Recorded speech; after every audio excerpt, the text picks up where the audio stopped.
ici, on est dans votre bureau, devant le babillard, là.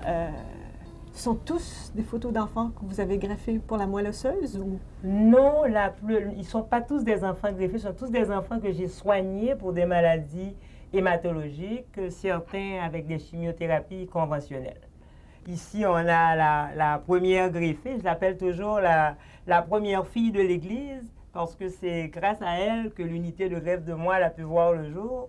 Elle a été greffée en avril 80. Elle avait quel âge à ce moment-là? Elle avait 13 ans à ce moment-là. Et maintenant, on voit sa fille. Elle a eu une fille en 92. Alors, tout ça s'est bien passé. Ça fait 14 ans de ça? Ça fait 14 ans de ça. Et puis, c'est aussi un plaisir de savoir qu'une enfant qui, elle, était condamnée à mort peut maintenant donner la vie à son tour. On l'a ici, c'est encore elle ici et sa donneuse. C'était un membre de sa famille? C'était sa petite sœur. Sa petite sœur. Au moment où vous avez commencé vos études en hématologie, les maladies du sang, la leucémie, les taux de guérison, c'était pas très élevé. C'était presque fatal quand on avait cette maladie-là. Voir souffrir et éventuellement mourir des enfants, c'est peut-être ce qui est le plus difficile. Qu'est-ce qui vous a attiré vers l'hématologie? C'est une espèce de défi. C'est vrai qu'on en voit souffrir et mourir, mais on vit quelque chose de tellement profond avec les enfants et leurs parents. Et puis, c'est vrai qu'il y a beaucoup d'échecs, mais pour les quelques victoires qu'on a, c'est tellement valorisant et c'est tellement prenant. En fait, on se met dans la peau de l'enfant et de ses parents. On vit avec eux, on vit tout avec eux. Puis ça va nous chercher au plus profond de nous-mêmes. Quel genre de lien ça crée avec les années quand on suit des enfants pendant de nombreuses années? Je pense que ces enfants-là deviennent presque mes propres enfants. Les toucher, leur faire mal, leur annoncer une bonne, une mauvaise nouvelle, ça me touche aussi. Quand un enfant tombe en rechute, ça devient aussi difficile pour moi d'aller le lui dire, de voir sa lame. Je suis aussi bouleversée que les parents vont l'être et je suis obligée de me conditionner. J'apprends la nouvelle, je la vis, je la transforme en moi pour savoir comment je vais la déclarer aux parents en faisant le moins de mal aux parents et à l'enfant. Et surtout, pendant ce temps-là, moi, je me fais ma petite idée de ce que je vais apporter comme contrepartie de la mauvaise nouvelle que je donne. Chaque fois que je donne une mauvaise nouvelle, je dis, il faut que j'apporte quelque chose de plus. Alors c'est ça, on construit toujours quelque chose ensemble. Mais il y a des moments où il n'y a plus rien à faire. Il n'y a pas de bonne nouvelle à apporter. Qu'est-ce qu'on fait quand on entre, je ne sais pas moi, dans la chambre d'un enfant qui a 4 ans, 5 ans, 6 ans, qui sait à peine ce que c'est que la mort même comme telle, puis qu'on doit lui annoncer qu'il n'y a plus rien à faire? Alors, à ce moment-là, c'est très dur pour nous, mais c'est sûr que l'enfant, on lui a toujours expliqué que c'était une bataille qu'il menait. Et à un moment donné, il ne faut pas qu'on ait honte de dire que la bataille est perdue et que même si la bataille est perdue, on est encore avec eux et qu'on va les aider à affronter la nouvelle bataille parce que affronter la mort, c'est une nouvelle bataille, c'est une bataille qu'on dirait négative, sûrement pour l'enfant, pour la famille, mais pour nous, c'est un cheminement qu'on fait avec les parents et avec l'enfant. On arrive non pas à apprivoiser la mort, mais à essayer de la rendre plus facile, à essayer de faire une préparation qui n'est jamais parfaite parce qu'on ne peut pas prévoir comment ça va arriver, mais ce sont des étapes que l'on fait ensemble. Et puis, je l'ai souvent dit à bien du monde au début, à mes débuts en hémato, ça c'était difficile pour moi. L'enfant qui allait bien, c'était facile d'aller le voir, d'apporter des bonnes nouvelles. Mais celui qui allait mal, il fallait que je me prenne sur moi-même pour continuer à aller le voir, établir les mêmes contacts. Mais maintenant, c'est devenu plus facile pour moi de rencontrer les parents, puis de parler de mort, d'après la mort, et puis de vie à venir pour les parents. Qu'est-ce que vous allez faire quand le petit va être parti? Allez-vous penser à vous-même, penser à une nouvelle façon de vivre, et puis les souvenirs qu'on crée entre nous, les souvenirs, les beaux souvenirs qu'il peut y avoir encore. Et puis la médecine a évolué actuellement, on peut rendre le petit confortable, il est moins souffrant. Autrefois, mourir c'était souffrant, l'agonie était longue. Maintenant, elle peut encore être longue, mais on arrive à l'adoucir et à amené ces enfants-là vers une mort plus sereine. Avez-vous toujours dit la vérité? Ou si au départ, on a plus de difficultés? Non, au départ, on ne disait pas la vérité. Quand j'ai commencé, il fallait dire toute la vérité aux parents en dehors de la chambre. Et quand on rentrait, on disait une phrase, on banalisait. Le petit, il n'avait pas la leucémie, il avait une anémie très sévère. Le mot leucémie était un mot qui était tabou. Maintenant, le petit jeune de 4 ans, 5 ans arrive à dire qu'il y a une leucémie et même s'il a 4 ans ou 5 ans, il sait ce qui se cache derrière ce mot. On lui explique ça avec des mots d'enfant. Ce sont des mauvais soldats qu'il y a dans ton sang. Tes bons soldats ont été détruits, ils ne sont plus là. On met ça à la portée de l'enfant, mais déjà, il peut le dire qu'il a une leucémie. Donc, on a démystifié le mot. Comme il dit qu'il a une pneumonie, qu'il fait de l'asthme, il peut dire qu'il a une leucémie. Et à partir de là, on continue à dire la vérité à toutes les étapes. Tu vas avoir une piqûre, oui, ça va faire mal, mais on va te donner quelque chose pour que ça fasse le moins mal possible. En plus des compétences professionnelles, du savoir-faire technique, qu'est-ce que ça prend comme tempérament pour faire ce que vous faites, comme qualité? Je pense que comme qualité, il faut être vindicatif et puis avoir une tête dure. Parce que c'est sûr que j'ai des collègues qui ne sont pas en hémato et puis qui arrivent, je leur demande en consultation pour une complication en dehors de mon champ d'action. Puis en entrant dans la chambre, ça fait 5 minutes qu'ils sont rentrés et puis ils me disent, voyons, il n'y a réellement rien à faire, pourquoi tu t'acharnes? Et c'est sûr qu'à ce moment-là, c'est une question qu'ils me posent et je suis obligée d'arrêter et de dire, est-ce réellement de l'acharnement? Mais il faut avoir confiance, peut-être pas en soi, mais en la médecine et en l'enfant. C'est savoir le juste milieu. Il y a encore quelque chose à faire. Allons-y ensemble, parents, enfants, médecins, ou bien il n'y a plus rien à faire et puis on va réconforter et soulager. Alors je pense que c'est surtout croire dans ce qu'on fait et puis vouloir, puis savoir transmettre cette foi, cette volonté de guérir aux parents aussi. Parce que si nous, on est optimiste et puis que parents et enfants sont pessimistes, ça ne marchera pas. Vous devez soigner autant les parents que les enfants, surtout. Avez-vous le temps de faire ça? Il faut. D'ailleurs, c'est ce qui peut-être nous prend plus de temps en pédiatrie. On voit dans la petite pédiatrie de Maisonneuve-Rosemont où je travaille, j'ai sûrement moins de patients que les médecins d'adultes en hématologie, mais je dois prendre beaucoup plus de temps. Il faut apprivoiser l'enfant, il faut apprivoiser le père, la mère, et parfois avec les familles éclatées, il y a bien d'autres intervenants, grands-parents, seconds conjoints, et il faut que tout ce monde-là soit sur la même longueur d'onde avec l'enfant et avec moi. Parce que si l'enfant se rend compte que moi, je lui propose un traitement, mais que maman n'est pas d'accord, lui, il va dire non. Et il n'acceptera pas ce traitement-là parce que là, il me regarde comme quelqu'un qui est agressif, qui l'agresse. Je ne fais pas ça pour son bien puisque maman ou papa en qui il a tellement confiance n'est pas d'accord. Alors, il faut que tout le monde soit tout le temps sur la même longueur d'onde et pas seulement les parents, le personnel et intervenant aussi, travailleur social, infirmière et tout ce monde-là. Et souvent, on est obligé d'impliquer un psychologue ou un psychiatre. Ça, c'est une aide très importante. Est-ce que vous gardez aussi la photo des enfants qui sont décédés? Au début, non. Je n'avais pas le courage, je les enlevais, mais maintenant, j'ai appris à vivre avec les succès et les échecs. Et puis, ça fait des souvenirs aussi qui ne sont pas toujours de mauvais souvenirs en soi. Mais la plupart des endroits, dans les autres hôpitaux, on enlève les photos des enfants lorsqu'ils sont décédés. On a peur que ça fasse de la peine aux gens qui viennent dans le bureau, qui voient des gens on a peur que quand ses parents reviennent parfois nous voir et puis qu'ils le voient, puis quand je reçois des nouveaux parents et que je leur parle un peu de ce babillard-là en disant « celui-là, il y a eu telle complication », puis il y a des photos qui sont nettement des photos de décès, et puis ça, je pense que ça répond à une réalité. Ils savent que tout le monde n'est pas sauvé, alors ils le voient. Parfois, ils posent des questions, ils le demandent. Je leur dis, celui-là, il est décédé, et ils vont peut-être me demander comment. Et puis là, on s'arrête un peu à cette complication-là. Ça me donne une façon de leur expliquer. Ça vous a pris combien d'années avant d'accepter de garder les photos d'enfants décédés? Je pense que ça a pris une bonne dizaine d'années. Tant que ça? Tant que ça, oui. Cette semaine, vous êtes allé à l'enterrement, entre autres, d'un jeune qui est décédé. Vous ne le faites pas, ça, habituellement? Non, ça, c'est contre les principes. Ça, c'est une ligne de démarcation. Je vais communiquer avec les parents, leur écrire s'ils sont loin, leur parler. Mais en principe, je ne termine pas mon œuvre jusque-là parce que ça, je trouve ça plus lourd au point de vue émotif. Parce qu'on est une petite pédiatrie, on est une petite famille. Alors, les infirmières, ils vont... Quand je vais aux funérailles ou au salon, je l'ai fait 2 fois dans une vie d'hématologiste. Et les 2 fois, tous les autres patients étaient là, ceux qui vont bien, qui pleurent parce qu'ils dire que ça pourrait être notre fils.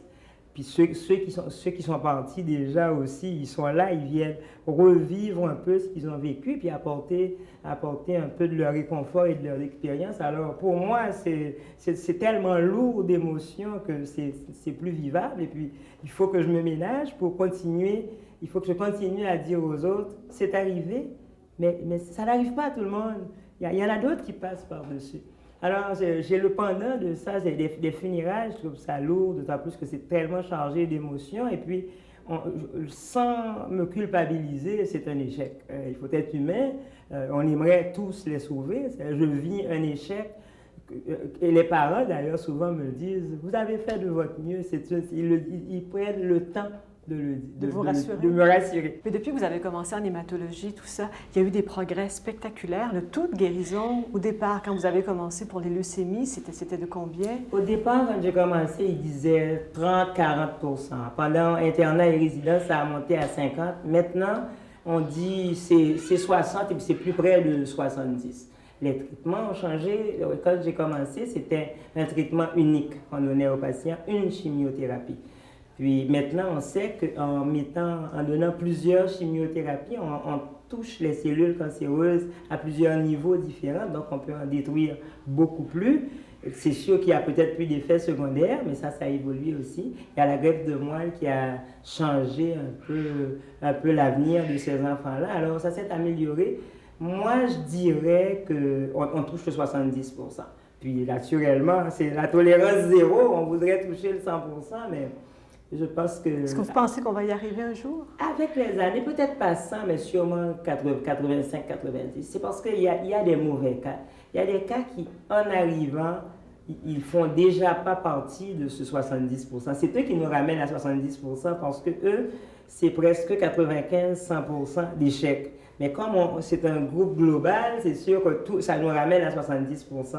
Mais si on faisait réellement un clivage, on aurait 85-90 pour certains, puis on aurait 50 pour d'autres, et puis c'est ça qui donne le fameux 70. Quand on parle de greffe de moelle osseuse, est-ce qu'il y a une phase, vous, qui vous inquiète plus? Je ne parle pas des inquiétudes des parents ni des enfants, mais vous, là, est-ce qu'il y a une étape à travers tout ça que vous craignez, vous? La pire période, c'est la période immédiate après la greffe, les 15 ou 21 jours après, où la greffe, la moelle, l'ancienne moelle malade a été détruite et la nouvelle n'a pas encore commencé à fonctionner. Alors, on a un stade où l'enfant est tellement fragile, tout peut être catastrophique pour lui. Et ça, c'est un stade qui est difficile. Et l'autre stade, c'est quand la moelle a poussé. Alors, passé ces 21 jours, surtout quand il s'agit d'une greffe de moelle non apparentée. Maintenant, on greffe des enfants avec d'illustres inconnus. Et ce sont des greffes qui donnent beaucoup plus de complications, des complications qui peuvent être très sévères. Parce que ça peut attaquer la moelle qui est étrangère, peut attaquer des organes vitaux, c'est ça? Le foie, les poumons, les intestins. Alors ça, c'est très sévère. Puis ça pour moi, c'est une nouvelle, un nouveau volet. Parce que c'est des complications qui sont plus sévères qu'avec des moelles apparentées quand c'était des frères. Des gens de la famille, c'est ça. Ça va beaucoup mieux avec les parents, père, mère, frère, sœur ou jumeaux, qui est l'idéal. Et en même temps, je ne sais pas, pour un profane, quelqu'un qui regarde ça de l'extérieur, vous avez un pouvoir immense de donner une deuxième naissance, parce que tous les greffiers disent « Ah, c'est comme une deuxième naissance », mais en même temps, vous avez le pouvoir presque de donner la mort, parce qu'avant la greffe, pour que le corps ne rejette pas, disons, la nouvelle moelle qu'on va venir installer, vous vous donnez un traitement choc de chimiothérapie pour affaiblir vraiment le système immunitaire, pour minimiser les risques de rejet. Si la moelle ne prend pas, c'est comme si vous aviez donné la mort. Comme si c'était moi qui avais de mes propres mains, parce que la dose de chimiothérapie qu'on donne, nous autres, on dit qu'elle est létale. Ça signifie qu'il n'y a pas de retour, parce qu'on détruit toute la moelle, il ne reste aucune cellule qui devrait repousser. Alors, si ça ne prend pas, c'est vrai qu'à ce moment-là, on se sent responsable, on a donné le dernier coup de pouce à l'enfant. C'est comme appuyer sur un bouton rouge, mais ça. Où il y a eu une explosion, une deuxième naissance. C'est ça. Est-ce qu'on hésite avant d'appuyer sur... Je n'hésite pas quand c'est un donneur, et puis on parle souvent de donneur apparenté, frère-sœur, parce que j'ai devant moi, dans l'hôpital, le donneur et le receveur. J'ai à peu près les deux, hein, mais c'est sûr que la moelle que je donne peut ne pas repousser, puis j'aurais fait la même erreur, la même catastrophe. Mais ce que je trouve plus lourd, c'est d'attendre une moelle qui vient de Londres, de Los Angeles, et puis là, on pense toujours au détournement d'avion et tout ça, l'avion qui explose en plein vol. Puis là, réellement, j'ai un enfant à qui j'ai donné une dose mortelle de médicaments, puis j'ai perdu ce qui devait le faire revivre, je l'ai perdu. Alors ça me trotte toujours dans la tête quand l'avion a un certain retard. Ça m'inquiète. Qu'est-ce que les patients vous ont apporté au cours des années? Moi, les patients m'ont appris une chose. J'ai une philosophie maintenant de vivre au jour le jour. Le matin, quand je me réveille, je suis bien, je suis en santé. Quel bonheur! On va faire cette journée-là au maximum. Demain, c'est demain. Je fais de moins en moins de projets au long terme. Des projets dans 5 ans, j'irai en Australie, dans 2 ans. Je leur apprends à vivre au jour le jour, mes patients, parce que je leur dis, il ne faut pas que vous fassiez de projets, on vit au jour le jour, et puis j'ai développé cette philosophie-là aussi. Vous recevez des lettres aussi, je pense. Oui, ça fait partie de ma vie, des dessins, des lettres d'amour le plus souvent. Oui, des enfants, des déclarations. Des déclarations d'amour, des lettres. Mais celle-là, elle est assez marrante parce que je vous aime parce que vous m'avez sauvé la vie, que je vous trouve drôle. C'est lui, c'est mon beau Vincent. Et lui, c'était une leucémie avec une tumeur? Non, c'était un déficit immunitaire sévère et ça a été un des cas très difficiles. Il est revenu de loin, lui, mon beau Vincent. Presque un miracle pour vous? C'est presque un miracle. Et puis quand il dit que je lui ai sauvé la vie, là, c'est presque... Comme ça, c'est parce qu'en vieillissant, il a réalisé comment il a été malade. Parce qu'il a été intubé, il a fait des arrêts cardiaques, alors ça a été... Il a quel âge maintenant? Maintenant, Vincent, il a 8 ans. Est-ce qu'il peut mener une vie normale? Ah oui, il a recommencé l'école et puis il est très, très, très brillant. Il n'a gardé aucune séquelle de ses complications. Aucune. Vous savez que pour les enfants, vous n'êtes pas seulement leur médecin, vous êtes le médecin. Les enfants, les parents vous adorent. C'est rare les gens qui font l'unanimité. Qu'est-ce que vous avez qui fait que les gens vous adorent comme ça? Ça va être difficile à dire. Je pense que la première chose que j'ai, c'est que j'aime parler au monde. Je pense que, puis c'est pas seulement c'est les patients, c'est les parents, et puis c'est le personnel, c'est l'homme de ménage, c'est la sécurité que je rencontre dans l'hôpital. Je vais m'arrêter, puis je vais prendre le temps de leur parler, de leur demander de leurs nouvelles. C'est savoir s'intéresser au monde, leur montrer qu'ils sont importants pour moi. Je pense que c'est ça qui fait peut-être le meilleur contact que j'ai avec les... Parce que parfois, je rencontre quelqu'un dans l'hôpital qui m'a dit que sa mère était malade, sa fille était malade, puis 2 ou 3 jours après, je lui demande des nouvelles. Elle est toute surprise que je m'en rappelle encore. Mais j'ai dit, mais oui, ça m'intéresse de savoir comment ça va, comment tu vis ton problème, ce problème-là. Je pense que c'est l'intérêt, s'intéresser aux autres. L'humour, est-ce que c'est important? Ah ben oui. Avec les enfants? Oui. Avec les enfants et puis avec les parents aussi. Pas au moment, les moments difficiles, c'est sûr qu'on ne peut pas rire, ce serait malvenu, mais quand je vais rentrer dans une chambre, je vais taquiner le petit, mais je vais apprendre à taquiner les parents aussi, à minimiser les affaires, à leur faire rire. Vous avez d'autres histoires aussi, des choses particulières? Des choses particulières, qu'est-ce que j'ai celle-là, lui, c'est un pince sans rire. Et quand il présente cette photo-là, il dit « ma photo, ma moelle et mon docteur ». Vous êtes une femme médecin, une femme noire aussi. Est-ce que ça vous est déjà arrivé d'avoir des problèmes, des réticences, qu'il y a certains parents, certains enfants qui craignaient au départ au premier contact? Avec tes parents, je n'ai jamais eu de réticence. C'est vrai que certains en parlent, ils vont dire, certains en parlent peut-être pour me mettre en confiance, ils vont me dire, ça me fait rien que vous soyez noir. Les meilleurs médecins sont des médecins noirs. Ils le disent, est-ce qu'ils le pensent ou bien est-ce qu'ils veulent me mettre en confiance? Mais les enfants, j'ai eu des enfants qui ont eu peur, j'ai eu des enfants qui ont essayé de goûter pour voir si je goûtais le chocolat. J'ai eu des enfants qui m'ont dit, toi, il faudrait que tu ailles te laver. Parce que t'es pas propre. Alors, c'est sûr que les enfants, pour eux, c'est quelque chose de nouveau, mais ils m'aiment et puis ils créent une confiance avec ma différence. Et ils peuvent même faire de l'humour avec ma couleur. Ils vont m'apporter des raisins au chocolat ou bien un bonbon au chocolat en me disant « goûte-toi pour voir ce que tu goûtes ». ils sont capables d'être assez en confiance et puis de savoir que je suis capable de rire de moi-même. Je pense que c'est important de pouvoir rire de soi. Quand on regarde les médicaments qu'on donne souvent pour les médicaments anti-rejet, la cortisone fait enfler beaucoup le visage. La cyclosporine, ça augmente le système pileux. Pour des jeunes enfants, c'est peut-être pas très grave, mais pour une adolescente qui tout à coup a perdu ses cheveux dans le traitement de chimiothérapie avant la greffe, a le visage enflé, a une moustache, est-ce que ça, c'est difficile à accepter pour les patients? C'est horrible pour les adolescents parce qu'ils sont tellement conscients de l'image qu'ils projettent et il y en a qui refusent la greffe à cause de ça. On est obligé, oui, on est obligé, on arrive à les convaincre, mais ils refusent. Et ce que je crains le plus, il y en a qui escamotent certaines doses de médicaments pour éviter ces effets secondaires. Au risque que la greffe ne prenne pas? Non, au risque d'avoir d'autres complications, parce que tant qu'ils sont à l'hôpital, ils sont sous le contrôle des infirmières, donc ils prennent leurs médicaments, mais c'est quand ils arrivent à la maison et qu'ils se voient dans le miroir. Nous, on est habitués. Moi, quelqu'un qui a le faciès rond parce qu'il reçoit de la cortisone, qui a un système pileux augmenté, je l'aime quand même, puis les parents l'aiment quand même, mais c'est quand ils retournent à la maison, ils revoient leurs petits amis, puis c'est là qu'ils sont conscients de la façon dont ils ont changé. Et quand ils viennent ici pour un bilan pré-greffe, ils voient leurs anciennes amies, ou bien ils voient les autres, puis ils me disent « jamais si je vais devenir comme ça ». Et il faut essayer de les convaincre et de les aider à passer à travers cette étape-là, qui peut être plus ou moins longue, qui est relativement courte pour une greffe qui va bien, et qui peut être très longue, qui peut durer des années pour ceux qui ont des complications. Qu'est-ce qui est réversible et qu'est-ce qui ne l'est pas? Tout est réversible. Tout est réversible, mais à long terme. Ça prend... Normalement, tout greffé reçoit de la cyclosporine pendant à peu près 4 mois, tout greffé médulaire. Et on va sevrer pendant à peu près 2 mois, ça fait 6 mois, et ça lui prend un autre 6 mois pour revenir lui-même, pour que la pilosité s'en aille, pour que ça... Parfois, ça ne s'en va pas complètement, ça peut blondir un peu, ça peut pâlir, mais ça reste.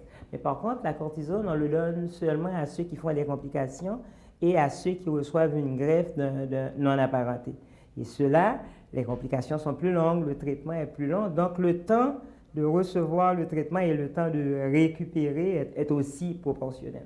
Quand est-ce que vous pouvez annoncer à quelqu'un qu'il est guéri quand on parle de greffe? Quand on parle de greffe de moelle, dans la littérature, ils disent 2 ans.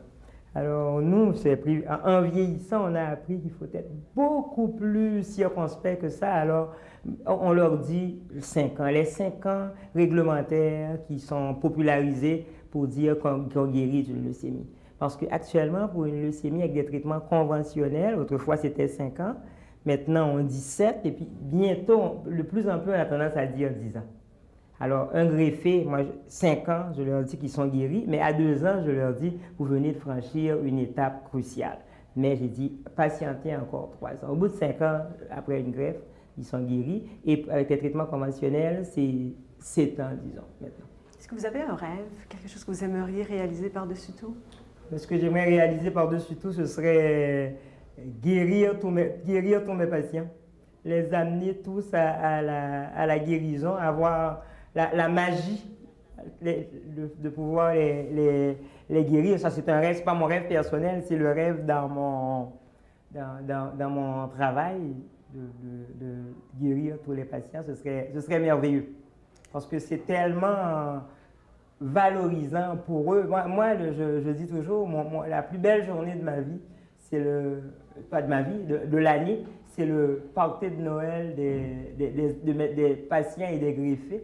Et là, je me tiens au fond de la salle et puis je les regarde passer, parce que ce sont ceux qui vont bien qui sont là. Et pour chacun, je revis en 1 minute tout ce qu'ils ont vécu pendant... Et puis tout ça, c'est inscrit dans ma tête comme un vrai ordinateur. Je dis, lui, j'ai failli le perdre. Lui, ça a bien été. Puis là, je les vois, ils sont vivants, ils sont en pleine santé, ils croquent à la vie et je trouve ça merveilleux. Puis je dis, pourquoi ils ne sont pas tous là?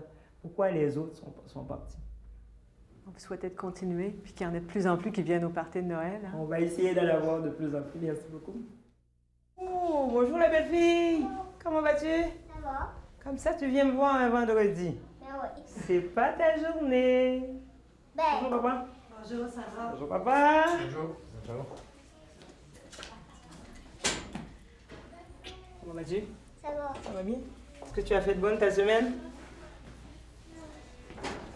J'étais à l'école. Tu as été à l'école. Toi, tu as déjà été chez le dentiste?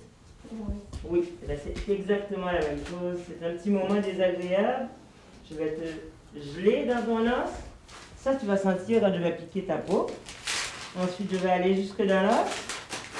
Après ça, je vais presser fort. Mais ça ne devrait pas te faire mal. Si ça dure même pas 5 minutes. Je te promets de te faire ça vite et bien. Comme ça, tu vas rester. Ensuite, on va t'enlever ton soluté. Puis après ça, tu vas t'en aller à la maison. Tu es content? Non, tu veux rester avec moi. Chanceuse. Combien de jours tu vas rester avec moi? Une journée. Je t'aime. Et moi donc? T'es mon amour.